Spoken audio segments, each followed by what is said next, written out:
आप लोगों को मेरा नमस्कार। मैं प्रज्ञा पांडे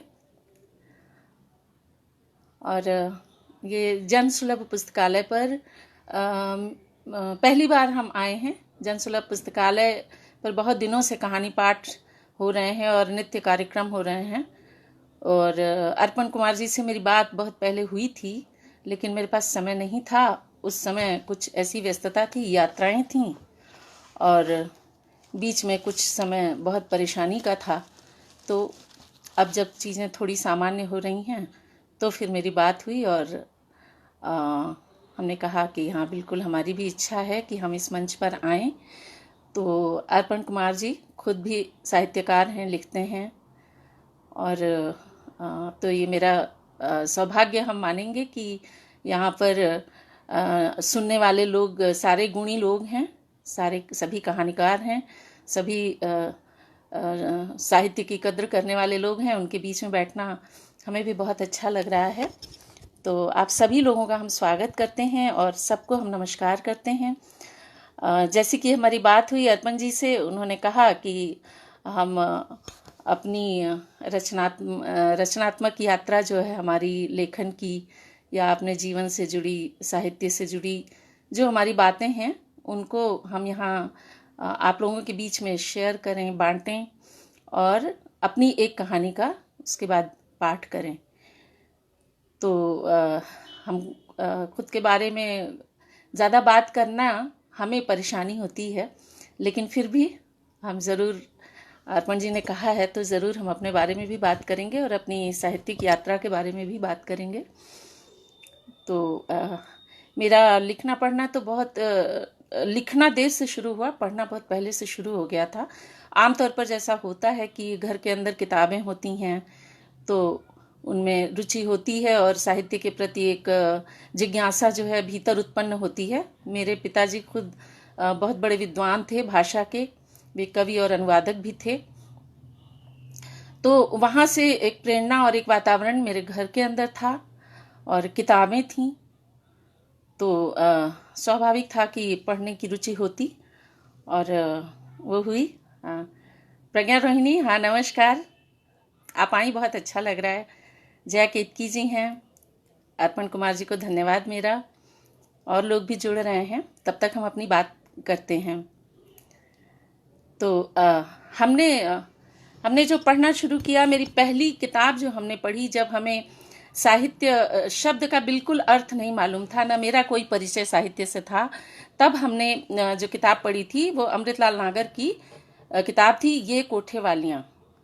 और ज़रूर कहीं ना कहीं कुछ जिज्ञासा रही होगी, बिना किसी जानकारी के या बिना किसी पृष्ठभूमि के भी जो एक स्वाभाविक जिज्ञासा, मानवीय जिज्ञासा जो होती है, वो रही होगी मेरे बाल मन में। तो बहुत छोटे थे हम, शायद 7th क्लास में थे या 8वीं में थे, तब वो किताब हमने पढ़ी और कुछ भी मेरी समझ में आया नहीं। कोठे वालियाँ लगा कि कोई बहुत बड़ा कोई घर होगा, लेकिन जब वो पढ़ा तो जो छाप मेरे दिमाग पे अभी तक बनी हुई है कि ये कैसी स्त्रियां हैं जो इतनी रुग्ण हैं, जिनको इतनी बीमारियां हैं, ये कहाँ रहती हैं, ये क्यों रहती हैं वहाँ। इस तरह के सवाल मेरे भीतर उस समय गूंजे, लेकिन समझ में कुछ भी नहीं आया।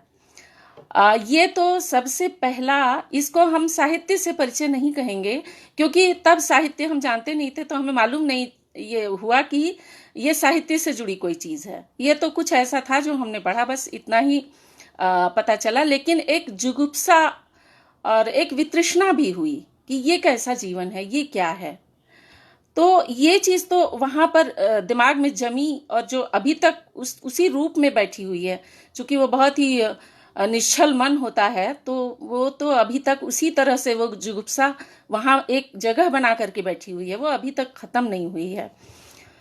वो तो बाल मन की एक चोट है शायद, इस तरह से वो है हमारी स्मृति में। तो ये तो था। उसके बाद फिर हमने साहित्य, ये साप्ताहिक हिंदुस्तान और धर्मयुग वगैरह में जो साहित्य आता था उसको पढ़ना शुरू किया, तो उससे परिचय हुआ और पढ़ने लगे। यहाँ पर एक बात हम कहेंगे जो मेरे मन के भीतर हमेशा रहती है, और पहली बार इस मंच पर, जन सुलभ पुस्तकालय के इस मंच पर हम पहली बार अपनी एक बात कहेंगे जो एक अपराध बोध मेरे भीतर रहता है, जिसको हम कन्फेस करना तो नहीं कहेंगे, क्योंकि वो ऐसी चीज़ भी नहीं है, लेकिन फिर भी मन की बात है और इस मंच पर हम कह रहे हैं, जनसुलभ पुस्तकालय के मंच पर। तो अर्पण कुमार जी भी होंगे यहाँ पे। तो मेरा हम साप्ताहिक हिंदुस्तान में जो धारावाहिक आते थे उपन्यास, उनको पढ़ने में मेरी बड़ी रुचि हो गई थी। तो हम किताब से ज़्यादा, अपने कोर्स से ज़्यादा उनको पढ़ते थे। और मेरी जो आजी थी, मेरी दादी, जो हम लोग आजी बोलते हैं, तो वो हमको सुबह 4 बजे उठाती थी पढ़ने के लिए। और हम जो है वो उसको रखे रहते थे अपने तकिए के नीचे, जो साप्ताहिक हिंदुस्तान या धर्मयुग जो हम पढ़ रहे होते थे वो वहाँ रखे रहते थे, और वहीं से निकाल के हम अपना कोर्स नहीं पढ़ते थे, उसको पढ़ते थे। और वो खुश होती थी कि सब सो रहे हैं लेकिन ये पढ़ रही है। हम सबसे बड़े थे घर में, और वो मेरी तारीफ करती थी कि ये पढ़ती है, बाकी सब सोते हैं।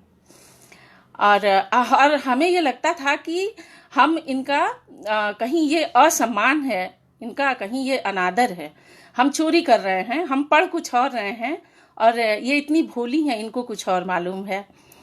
तो ये बात मेरे मन में हमेशा रहेगी कि हमने उनके प्रति वो एक मतलब उनके साथ उनसे सच नहीं कहा, उनसे हमने झूठ कहा।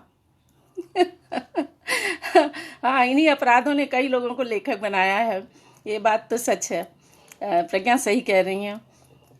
तो ये बात मन में है, और ये हमेशा ही रहेगी कि उनसे हमने एक चोरी की थी, अच्छी चोरी थी वो, और सच में वही ले गया साहित्य की तरफ।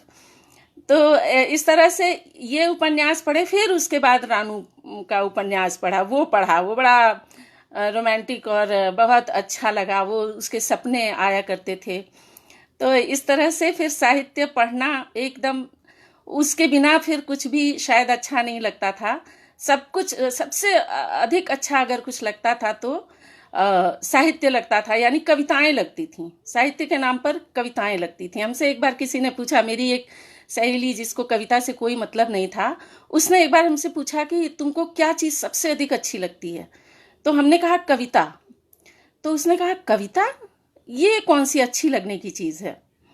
तो मेरे उसके बीच में बड़ा विरोधाभास था बहुत सारी चीज़ों को लेकर, लेकिन उससे मेरी दोस्ती बहुत ज़बरदस्त थी। तो ये तो विरोध होता है जहाँ, वहीं ज़्यादा चीज़ें जो हैं वो जुड़ती हैं और लोग मिलते हैं एक दूसरे से, ये तो एक दूसरी ही बात है। तो इस तरह से ये चलता रहा, पढ़ने का चला, किताबें खूब पढ़ते रहे, खूब उपन्यास पढ़ते रहे, डायरी में खूब लिखते रहे, ये सब हुआ। और काफ़ी लंबे समय तक हुआ, चूँकि घर गृहस्थी और ये सब चीज़ों का ज़्यादा दबाव था मेरे ऊपर, तो उस तरीके से हमें समय नहीं मिला कि हम लिखने के बारे में सोचें। और ये बात हमने पहले भी कही है, आप उन पत्रिकाओं को पढ़ रही थीं और वो साहित्य आपको गढ़ रहा था। जी हाँ मयंक जी। तो डायरी में कविताएं लिखी जाती थीं, बहुत सारे लोग लिखते हैं, हमने भी लिखी कविताएं। फिर वो सब कुछ भी बंद हो गया।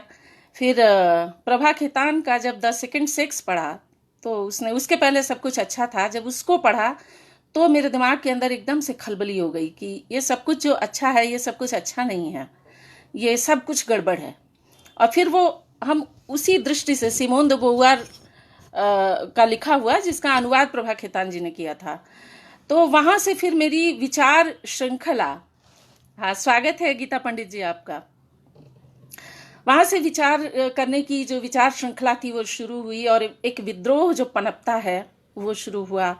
और इस तरीके से फिर भीतर एक सृजन का बीज तो जरूर पड़ा, लेकिन ऐसा कोई सृजन नहीं हुआ क्योंकि परिस्थितियाँ बहुत फेवरेबल नहीं थीं।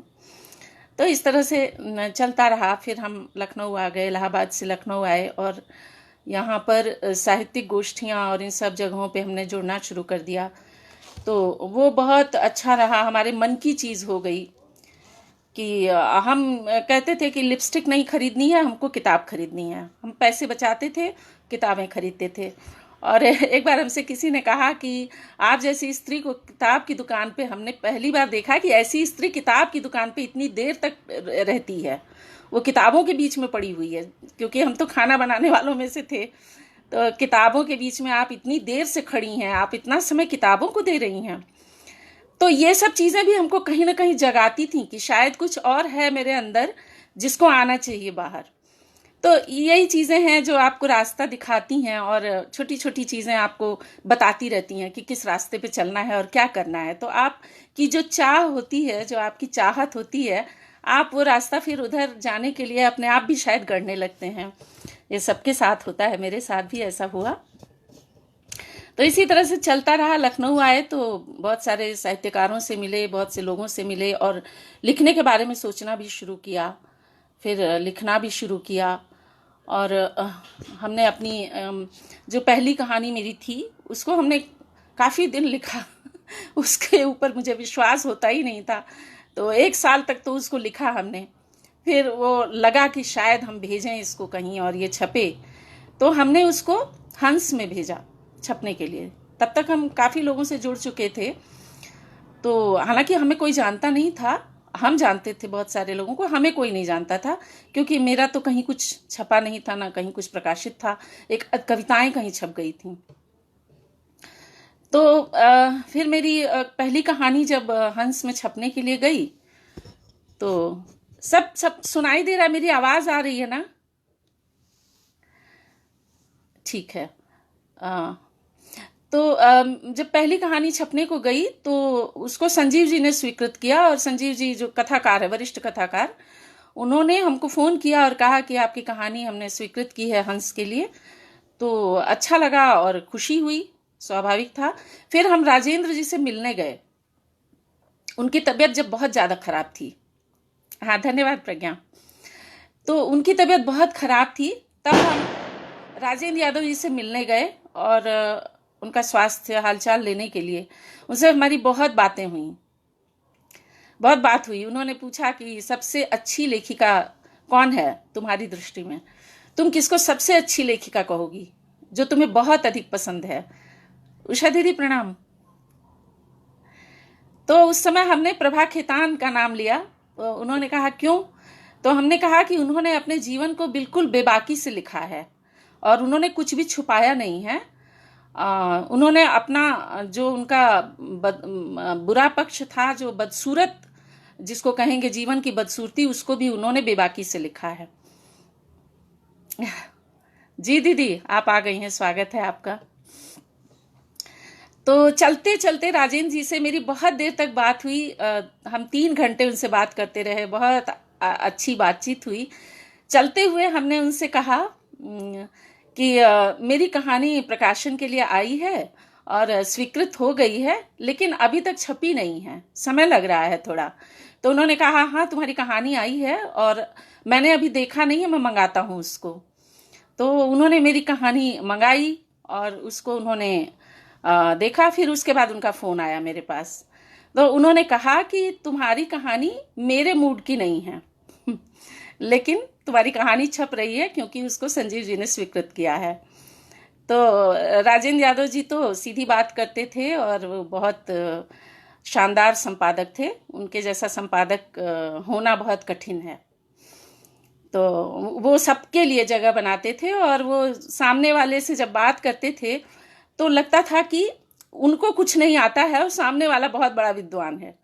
और इतना महत्व देते थे, असल में वो सारी बातें निकलवाते थे और वो बातचीत करने में तो बहुत माहिर थे। तो सामने वाले को बहुत आराम से सहज बना देते थे और खोल देते थे। उनके साथ अच्छी स्मृतियां हैं हमारी।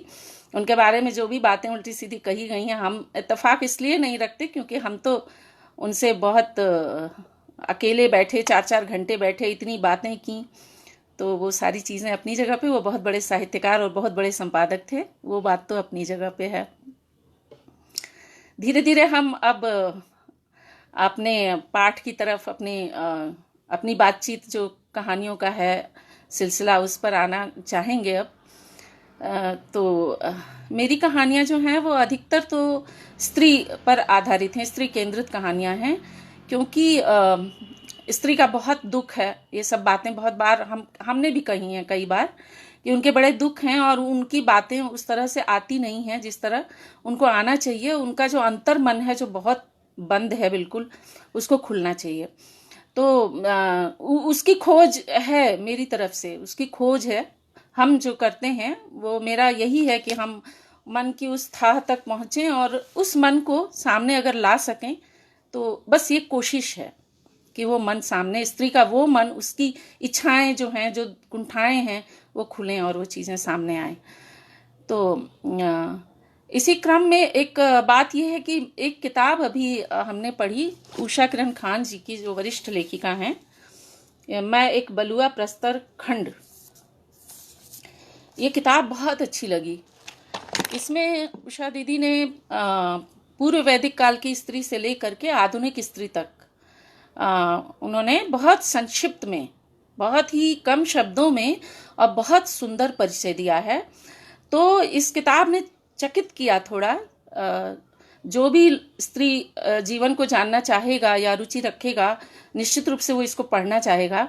और बहुत अच्छा लगा ये सोच के कि पढ़ करके कि स्त्रियां जो हैं पहले आज़ाद थीं। ऐसा हमारा समाज इतना खुला हुआ समाज था कि वो आज़ाद थीं कि वो विवाह नहीं करेंगी और वो सिर्फ अध्ययन करेंगी, वो केवल पढ़ेंगी और वो अपना पूरा जीवन पढ़ने, पढ़ाने, विद्वता और ज्ञान प्राप्त करने में लगा देती थी। वो एक खास वर्ग होता था स्त्रियों का, और उनके ऊपर समाज की कोई बंदिश नहीं थी कि तुमको विवाह करना ही है, ऐसी बंदिश नहीं थी। और वो सुरक्षित थी समाज में। ऋषि हुआ करती थी, ये सब तो सबको मालूम है, वैदिक ऋचाएं लिखी हैं, कितनी विदुषियां वो हुई हैं उस समय। तो वहां से शुरू करके और फिर जो बीच का समय आया जिसमें बहुत संघर्ष किया स्त्री ने, मुगल काल, और फिर ये बहुत सारे जो ऐसे राजा आए बीच में, बहुत सारा कुछ हुआ जिसमें स्त्री जो है धर्म उसके ऊपर लादा गया, उसकी आज़ादी छीनी गई, उसको संपत्ति बनाया गया, उसको मतलब बहुत कुछ हुआ। तो वो सब चीज़ों का विवरण इस मैं बलुआ प्रस्तर खंड उषा किरण खान जी ने लिखा है बहुत अच्छे ढंग से। तो अच्छा लगा। और अब जो स्त्री है वो ये सारे जो बंधन उसके ऊपर डाल दिए गए, इन्हीं को तोड़ के और अब निकलना चाहती है। अब वो उसी आज़ादी, उसी पूर्व वैदिक काल की वो कहती है कि शादी। अच्छा, आवाज़ स्पष्ट आ रही है शिखर जी, ठीक है। सुशीला आ गई, स्वागत तुम्हारा। तो वो जो आज़ादी उसको चाहिए वो उस तरफ जा रही है क्योंकि वो प्राकृतिक है और स्वाभाविक है। तो यही तो सारा संघर्ष है, क्योंकि उस तक पहुंचने के बीच की जो बेचैनी है वही तो हमारे लेखन का मतलब आप कह सकते हैं कि हमारे लेखन का जो थीम कह सकते हैं या हमारे लेखन का विषय है। हाँ, उषा दीदी की किताब का नाम है मैं एक बलुआ प्रस्तर खंड। मैं एक बलुआ प्रस्तर खंड, वो शायद उल्टा दिख रहा है उसमें।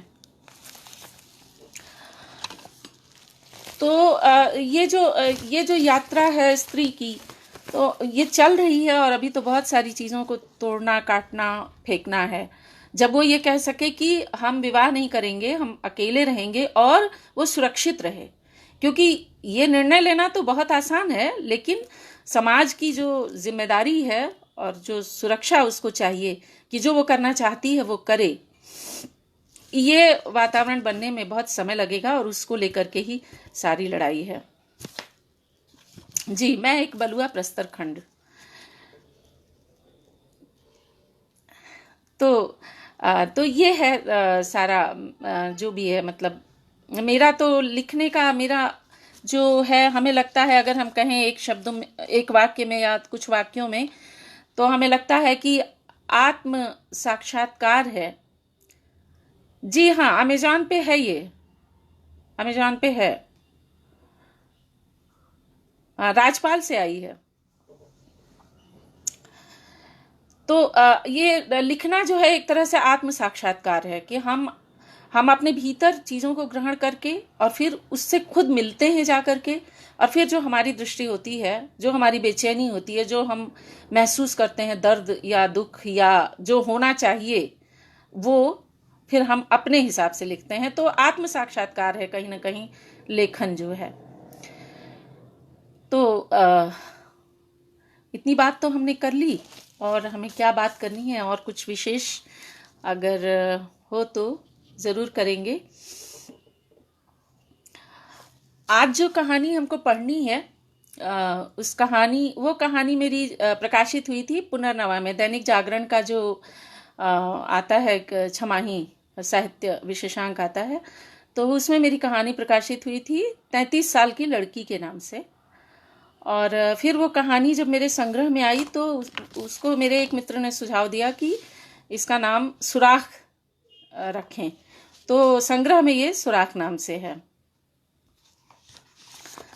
तो सुराख नाम से ये जो मेरी कहानी है, ये कहानी बहुत मतलब एक लड़की की कहानी है, एक स्त्री की कहानी है जो लड़की है, स्त्री है लेकिन फिर भी वो लड़की है, और उसके भीतर जो कुछ भी है उसको वो जीती है, और उस जीने की इजाज़त नहीं है उसको, क्योंकि उसका पति पहले जब है तब ना होने के बराबर है, और बाद में वो है नहीं, तो उसकी मृत्यु हो जाती है। तो फिर वैधव्य और उसके साथ साथ जो उस पति से जो उसको कष्ट मिले हैं वो, तो इन सारी चीज़ों को लेके वो दो तरह का जीवन, एक भीतर जीती है और एक बाहर जीती है। वो जानती है कि किस तरह उसको जीना चाहिए, किस तरह वो अपने भीतर को जिए जो किसी को पता न चले, और वो अपने आप को जी भी ले। तो ये उसकी जो एक इच्छा है, उसकी चाहत है जीने की, क्योंकि जीवन तो फिर दोबारा नहीं मिलेगा, उसको पता है, इस समाज को नहीं पता है, लेकिन उसको मालूम है कि ये जीवन दोबारा नहीं मिलेगा और ये बहुत कीमती है, तो वो उसको जीती है अपने भीतर और वो छुपाती है। तो उसमें एक घटना है, एक घटनाक्रम है, एक सफ़र का वृतांत है जिसमें उसकी मुलाकात किसी सीबीआई ऑफिसर से होती है। अब आप कहानी सुनिए तो तब आपको समझ में आएगा, अगर हम बता देंगे तो फिर बहुत अच्छा नहीं होगा, कहानी को खोलना ठीक नहीं है। कहानी सुनिए ताकि कहानी में आपकी मतलब रुचि रहे, बनी रहे रुचि। तो अर्पण जी अगर कहें तो हम अब कहानी शुरू करें। ठीक है दीदी, उषा जी सुनाते हैं, कहानी शुरू करते हैं। ये कहानी का शीर्षक सुराख। मेरा एक संग्रह है ऑफ वाइट, और एक संग्रह है, अभी मेरा एकमात्र संग्रह है, बाकी 2 संग्रह की कहानियां अभी मेरे पास आ चुकी हैं, बन चुकी हैं, लेकिन अभी थोड़ा समय लगेगा। मेरी कहानी संग्रह का नाम है off white, Ashok ji, off white, और ये साहित्य भंडार से आई है। इसमें कुल 11 कहानियां हैं। तो ये कहानी है सुराख। हम इसको पढ़ना शुरू करते हैं। फोन आ गया था एक। शुरू करते हैं कहानी। सुराख। गोल और गदबदे चेहरे वाली, गोल मटोल व गेहूं के रंग की लड़की ट्रेन में बैठ गई थी, ट्रेन में सवार हो गई थी। पहाड़ी लड़कियों सी तरल, पनीली, फूली फूली आंखों वाली वह अपनी सीट पर बैठी भीतर से जितनी बेचैन थी, ऊपर से उतनी ही शांत दिखाई देती थी। उसके फरीदा जलाली गालों के कारण उसकी उम्र का अंदाजा कोई भी नहीं लगा पाता था। वह कभी 33 की लगती थी तो कभी 23 की। ऐसा उसके साथ बरसों से था। वह जब जैसा चाहती बन जाती, जब चाहती 23 की और जब चाहती 33 की। जब वह चाहती खिलकर हंसती, तब उसके चेहरे पर उसकी आंखें, उसकी पुतलियां, उसकी नाक, उसकी त्वचा भी खिल खिल हंसती। कोई भांप ही न पाता कि अपने भीतर वह किस तरह का और कितना निर्मम समय जी चुकी है। सचमुच सन्नाटों से भरे बीते हुए खौफनाक समय को पछाड़ना वह जानती थी। तो क्या जीवन को रंगमंच मानकर वह सायरा बानो की तरह अभिनय कर रही थी, जिसकी मासूम सुंदरता देख यकीन नहीं होता कि यह भी क्या अभिनय है। वह लड़की अपने चारों ओर महकते हुए शोख सफेद गुलाबी फूल और अपना सबसे प्रिय फूल लिली उगा लेती थी और खूब खुश दिखाई देती थी, जैसे कि धरती पर पांवों को थाप दे दे नाच रही हो, जैसे कि अभी उसके सपनों का उगना बाकी हो, जो उसके दुपट्टे में आंखें बंद किए सोए पड़े हों और जिन्हें वह दुनिया के सामने बिखेर देना चाहती हो। ऐसी थी वह लड़की। पर कभी कभी अपने दिल की दुनिया में बिखरी हुई रुई सी उदास एक औरत थी जो आंगन के पिछले दरवाजे से निकल अपने उन स्वप्नों के लिए हर चहारदीवारी फलांग जाना चाहती थी और किसी खुले मैदान में बैठ मर गए सपनों के लिए जी भर रोना चाहती थी, जिनके साथ उसे कभी मन की दुनिया बसानी थी जो बस न सकी थी। फोन डिस्टर्ब कर रहा है। शुक्रिया गीता श्री, तुमने पढ़ी होगी ये कहानी। तो हाँ, जिनके साथ उसे कभी मन की दुनिया बसानी थी जो बस न सकी थी। लड़की के दिल में एक धुकधुकी की आवाजाही हरदम ही बनी रहती थी। ट्रेन के चलने से पहले ज्यों ही इंजन डिब्बे से टकराया, लड़की का जी धक से हुआ। उसे लगा कि पूरी ट्रेन ही कहीं किसी दरख्त से जाकर टकरा तो नहीं गई। तभी सामने की बर्थ पर एक रोबीला मूंछों वाला अफसर जैसा आदमी आकर बैठ गया और ट्रेन ने स्टेशन को ऐसे छोड़ा जैसे कि बस उसी की प्रतीक्षा में खड़ी थी। अलस भोर थी, ठंडी हवा थी, फिर भी रोबीली मूंछों वाले उस अफसर को देखकर लड़की की हथेली में पसीना आ गया। चूंकि लड़की ने अपने आसपास कई रुआबदार पुरुषों को अपने जीवन को जकड़ते देखा था, इसलिए वह रुआबदार लोगों से बहुत डरती थी। लेकिन ऊपर से उसके चेहरे के ऊपर उसके भरे भरे होठों की मुस्कान का ऐसा पहरा था कि यह सच कभी भी जाहिर नहीं होता था। सो उसने फिर वही किया और अपनी बेपरवाही ऐसे जताई जैसे उसे अपने आसपास से कुछ लेना देना ही ना हो, जैसे कि वह मस्त मौला सजी धजी कोई फकीरिन हो। सामने की सीट पर बैठा हुआ रोबीला आदमी सीबीआई में था। वह वहां अफसर था, किसी केस के सिलसिले में बनारस आया था और अब दिल्ली वापस जा रहा था। लड़की बनारस की थी और दिल्ली जा रही थी। ट्रेन चलने के कुछ मिनटों के बीच इतनी बातें खुल चुकी थीं। एक यात्रा में दो मुसाफिरों के बीच इससे अधिक बातचीत की कोई गुंजाइश भी नहीं होती, लेकिन अफसर बहुत बातूनी था। उसके बातूनीपन की तर्ज पर ही लड़की ने भी उससे सवाल पूछ लिया था कि किस केस के सिलसिले में वह बनारस आया। तो अफसर इसके जवाब को किसी बहाने से टाल गया था। लड़की ने भी दोबारा नहीं पूछा, बल्कि इसी बीच अफसर अपने बातूनीपन के बारे में लड़की को बताने लगा कि बचपन से ही अफसर के बातूनीपन की आदत छुड़ाने की माता पिता ने तमाम कोशिशें की थीं, लेकिन वह अब तक वैसा ही था। माता पिता को लगता था कि यह ऐब उसकी जिंदगी का बहुत सा उत्तम और नतीजे देने वाला समय बर्बाद कर देगा, साथ ही वह बड़बोलेपन के कारण कभी किसी मुसीबत में भी फंसेगा। लेकिन वह अब तक किसी मुसीबत में नहीं पड़ा था, बल्कि इसी गुण की वजह से वह बहुत से लोगों की बहुत सी मुसीबतों के समाधान ढूंढ दिया करता था। अफसर को अपने प्रोफेशन में इस बातूनीपन का लाभ मिला था।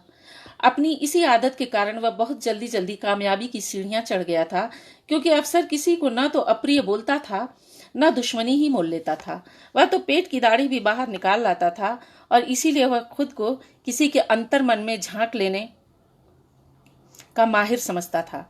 वह बोला, वह कुएं में झांकने की तरह किसी के मन में झांकता है।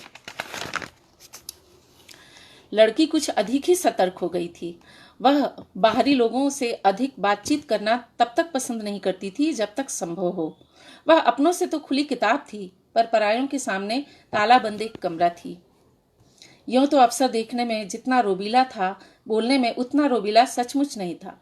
इसीलिए लड़की को उसमें किसी अफसरपन की कोई बू नहीं आई और कोई रुआब भी नहीं दिखा, लेकिन उसकी मूंछें रोबीली थीं। रुआबदार अफसर ने पूछा, तुम क्या करती हो? मैं एक एनजीओ में काम करती हूँ। लड़की बिला वजह किसी को अपने सच बताने में बिल्कुल यकीन नहीं करती थी, क्योंकि उसके पास जीवन के ऐसे कई अनुभव थे जिनके कारण वह जानती थी कि उसे ऐसा ही करना चाहिए।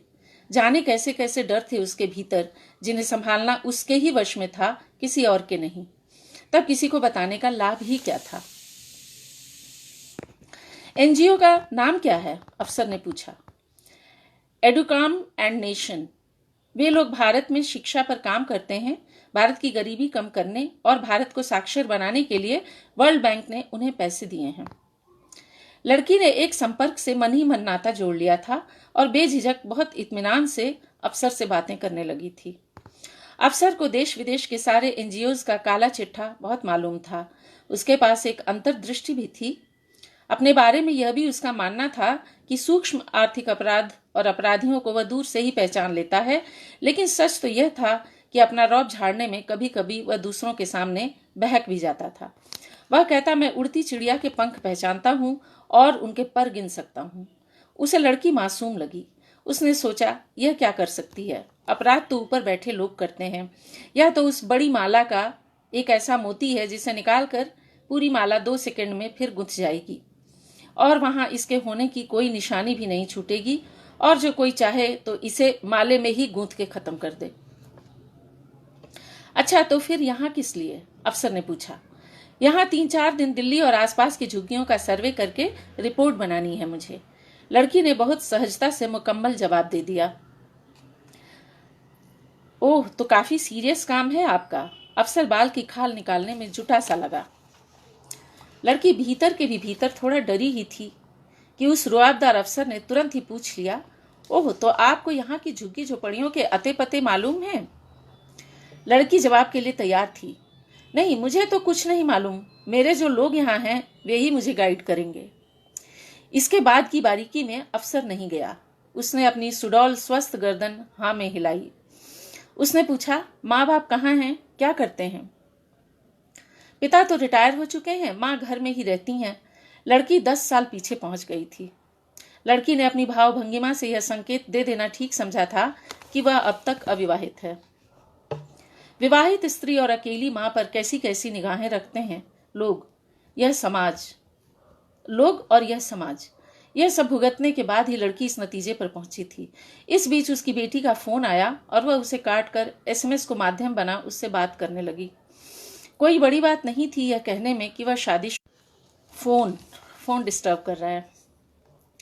कोई बड़ी बात नहीं थी यह कहने में कि वह शादीशुदा है। उसके 2 बच्चे हैं, लेकिन बहुत डिस्टर्ब कर देते हैं लोग। उसके 2 बच्चे हैं, लेकिन किसी को इतना बताने पर बात इतने पर कहाँ रुकती है? और आपके पति? इस सवाल के बिना कहाँ पूरे होते हैं सारे जवाब। वह इस सवाल से बचना चाहती थी।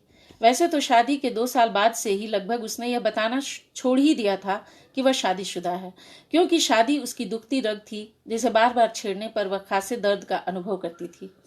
यूं भी कम समय में उसने बहुत अधिक जी लिया था। उसके सपनों की तहें और गिरहें अभी खुली भी न थीं। उसे इसके लिए समय ही नहीं मिला था। अब तक का उसका सारा समय खुद को ढकने, तोपने और बचाने में चला गया था। उसने अफसर को चोर निगाह से देखा। क्या अफसर सच कह रहा है कि वह सबको समझ जाता है? क्या उसे भी? उसे तो सब छुपा ले जाना है। वह मन ही मन हंसी। कहाँ की रहने वाली हो? अफसर ने पूछा।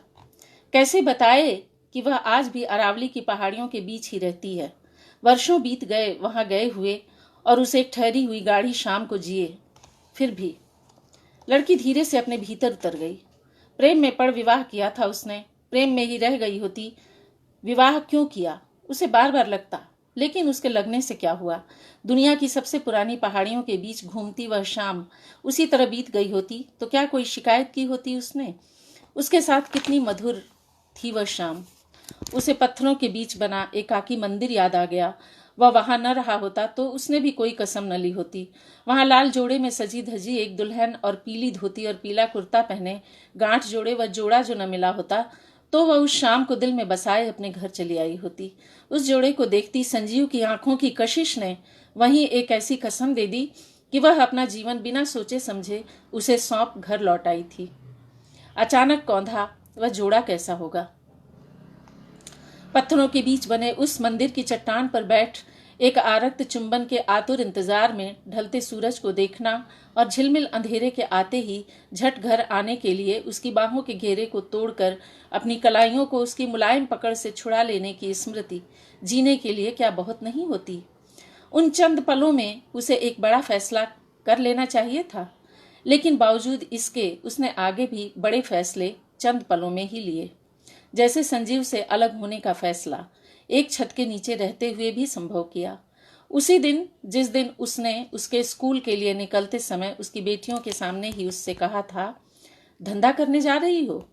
बस उसी दिन, बल्कि उसी पल उसकी आंखों में कोई आंसू झिलमिलाता उसके पहले ही अफसर ने पूछ लिया, माँ बाप के लिए तो बेटियां बहुत प्रिय होती हैं, फिर तुम तो वैसे भी इतनी मधुर और शालीन हो। अफसर स्नेहिल था। लड़की के होंठ हमेशा की तरह फैली हुई तैलीय मुस्कान से लबरेज थे। लड़की स्थिर शीशे की बड़ी खिड़की से बाहर अपनी नजरें जमा कर बैठ गई। वह लगातार ट्रेन के बंद शीशे वाली पारदर्शी खिड़की से बाहर देख रही थी, जैसे जीवन को देख रही हो। पिता लड़की के फैसले से आहत थे। उन्होंने तो उसके बचपन में ही मित्र के बेटे से उसका रिश्ता जोड़ने का वचन दिया था। यह भी कहा था, तुम मेरे पास ही रहोगी, तुम्हारे घर की छत मेरे घर की छत से मिली रहेगी तो मैं चैन से मर सकूंगा। पिता बहुत भावुक व्यक्ति थे और उसे बहुत चाहते थे। भावुकता के लिए वे माँ की डांट खाते रहते थे। संभवतः माँ ने ही पिता को मजबूत किया होगा उसके लिए फैसला लेने के बारे में। तभी वे उसे बुलाकर कह सके होंगे, चली जाओ, जहां चाहती हो वहां जाकर अपना घर बसा लो। वे तो चाहते ही थे कि वह सुखी रहे। उसको खुद से दूर नहीं करना चाहते थे, लेकिन माँ की बात मानते थे। बीमार पिता को छोड़ एक धुकधुकी सीने में लिए वह पांव में पत्थर बांध भारी कदमों से नदी सा मन लिए माँ के पैरों पर गिरी। माँ को देखा तो उन्होंने उसकी ओर एक बार भी न देखा। माँ की आंखों में भी उसके मन की वही नदी मौजूद थी, मगर वह नदी क्रोध में थी। वह चली आई।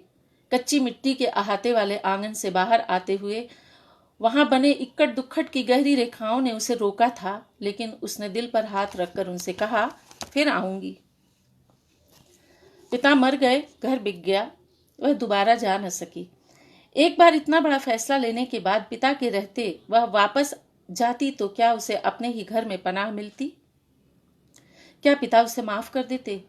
वह यह सवाल मन तक लाती और फिर पिता के मन का मान रखती हुई जवाब भूल जाती।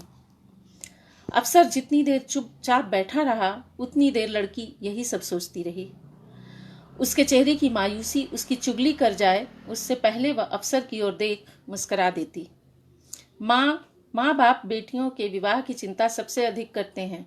शादी के लिए कोई लड़का वड़का ढूंढ लो और उन्हें बता दो। अफसर मुस्कुराया।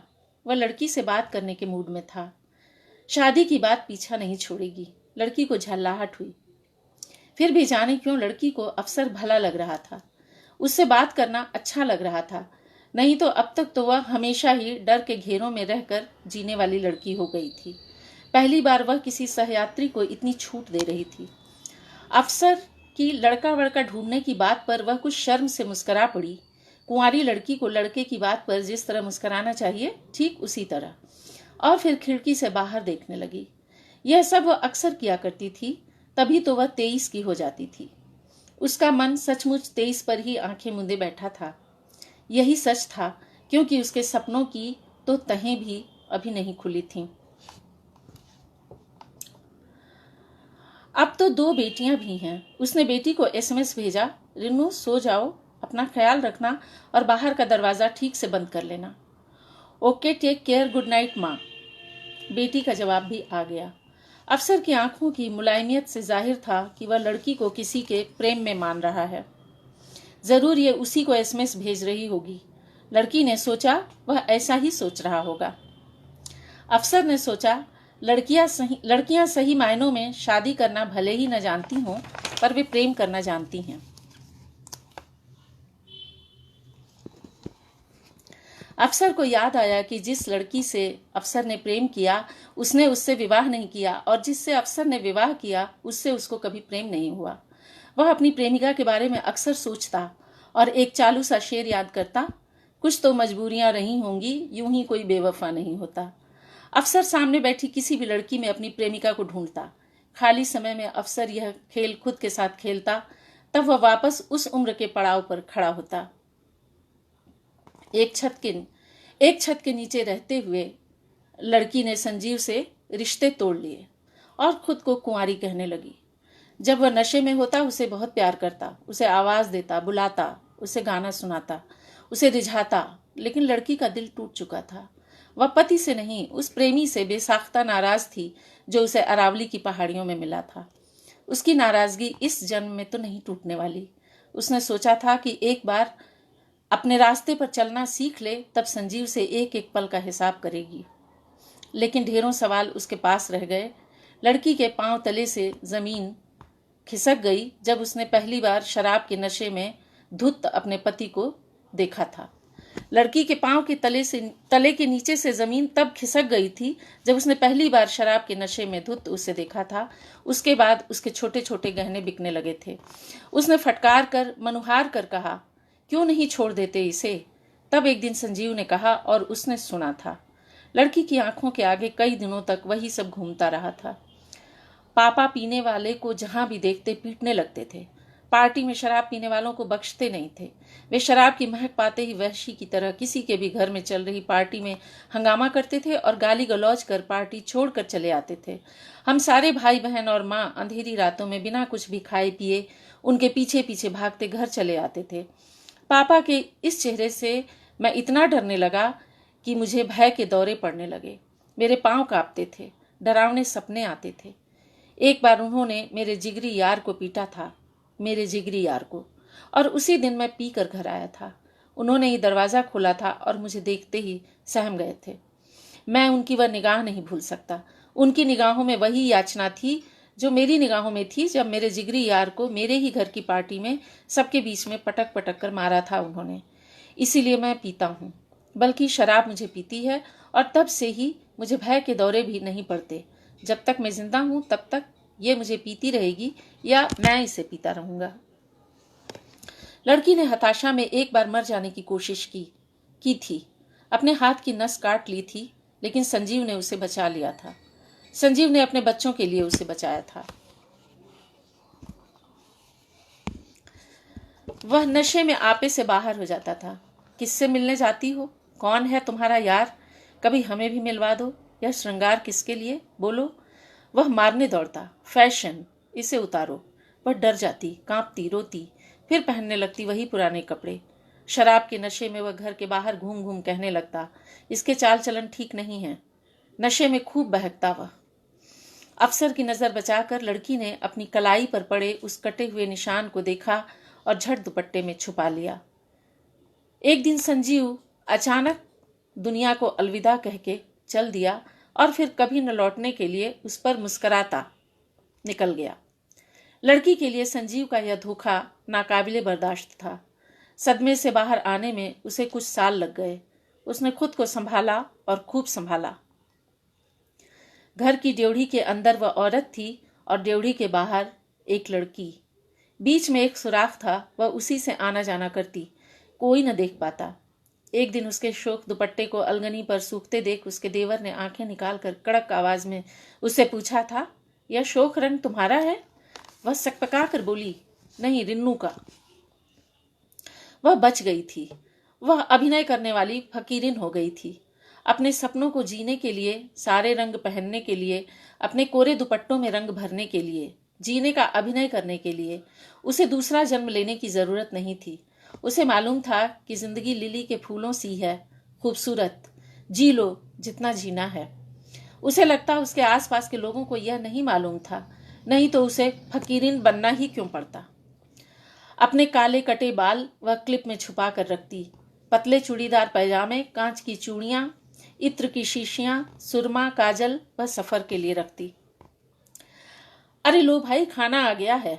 अफसर ने उसको उसके ख्यालों से बाहर निकाल लिया। अफसर बोला, थोड़ी देर में मेरा स्टेशन आ जाएगा, मुझे उतरना होगा। तुमसे बातें करते रास्ता कब खत्म हो गया पता ही न चला। सुनो लड़की, मैं इंसान को देखकर ही उसकी पहचान कर लेता हूँ। वर्षों का तजुर्बा है मेरे पास। मैंने तुम्हें बताया था ना। लड़की डरती हुई भी मुस्कुराती रही। एक बात कह रहा हूँ, मेरी बेटी की उम्र की हो तुम। लड़की, ये दुनिया काजल की कोठरी है। कोई अच्छा लड़का देखकर शादी कर लो। मैं चलता हूँ, फिर मिलूंगा शायद किसी सफर में। वह जोर का ठहाका लगाकर हंस पड़ा। लड़की ने सोचा, अफसर उसके पिता की तरह ही भावुक लगता है। कितना अच्छा है यह अफसर, इतने शातिर अपराधियों को पकड़ने वाला अफसर, लेकिन मुझे नहीं पकड़ पाया। लड़की अपने अनुभवों और आंसुओं के साथ हंस पड़ी। जाते जाते अफसर ने एक बार मुड़कर उसे देख लिया, उसकी डबडबाई आंखों को भी। लड़की ने झट से आंखों में कुछ पड़ जाने का बहाना कर बहुत होशियारी से पीठ उसकी ओर घुमा ली। कहीं अफसर ने जाते जाते उस सुराख से झांक तो नहीं लिया। वह हाथ हिलाते अफसर को देख मुस्करा पड़ी। अफसर भी मुस्करा पड़ा।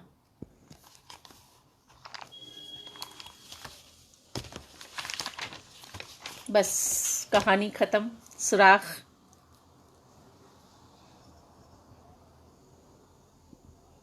अरे अरे अरे अरे अरे, उल्टा हो गया ये।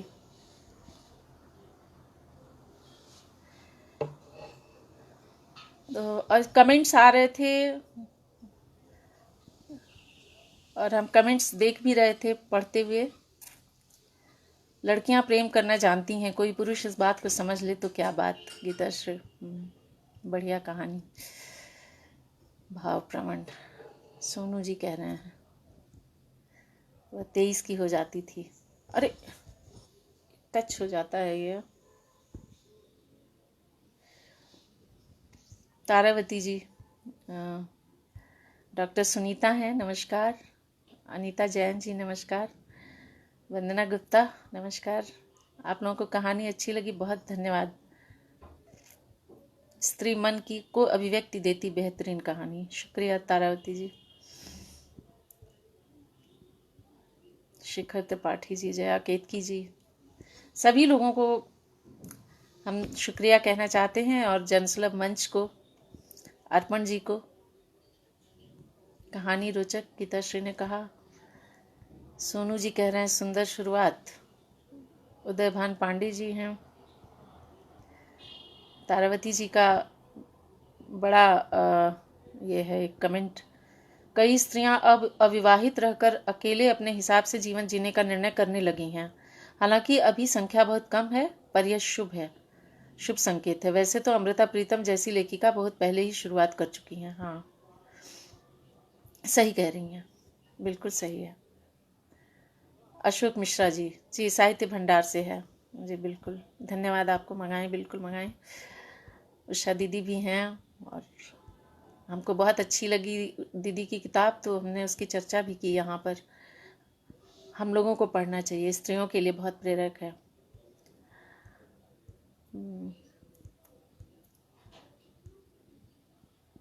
अर्पण जी, अभी समय तो हो गया है काफ़ी, और कोई बात हो तो बात की जाए। कुएं में झांकने की तरह मन में झांकना। जया केतकी जी, बहुत बढ़िया कहन, शुक्रिया, धन्यवाद आपको। अपने आप में तालाबंदी थी क्या? अच्छा, अपने बात में तालाबंद थे, क्या बात है। शिखर जी कह रहे हैं न मरने देते हैं न जीने देते। विजय पुष्पम, सभी अच्छे पाठक नहीं होते। धन्यवाद अशोक जी आपको।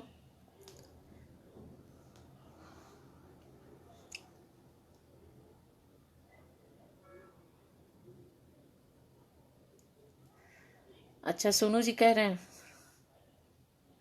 नहीं, जनसुलभ मंच के लिए हम भी आभारी हैं। हम पहली बार यहाँ पर कहानी पाठ कर रहे हैं, पहली बार हम मौका मिला हमको, और अर्पण जी ने, यह अर्पण जी का वो है, हम आभारी हैं।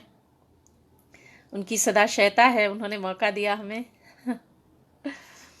हमने तो यहाँ बहुत से लोगों को सुना, अपने वरिष्ठ कथाकारों को, समकालीन लोगों को, सबको सुना। बहुत सुंदर कहानियाँ यहाँ से सुनी हैं कई बार, और आप सब लोगों ने बहुत समय दे करके, बहुत मनोयोग से कहानी सुनी, और टिप्पणियाँ भी करते रहे, और ये बहुत सुखद था।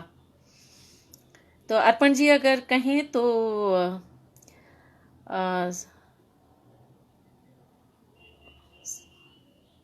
कार्यक्रम को समाप्त किया जाए, या अगर कोई बात हो तो बात की जाए।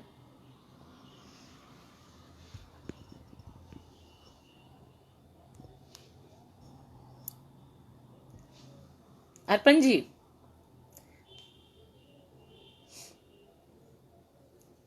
तो अब बंद करें, फिनिश करें कार्यक्रम।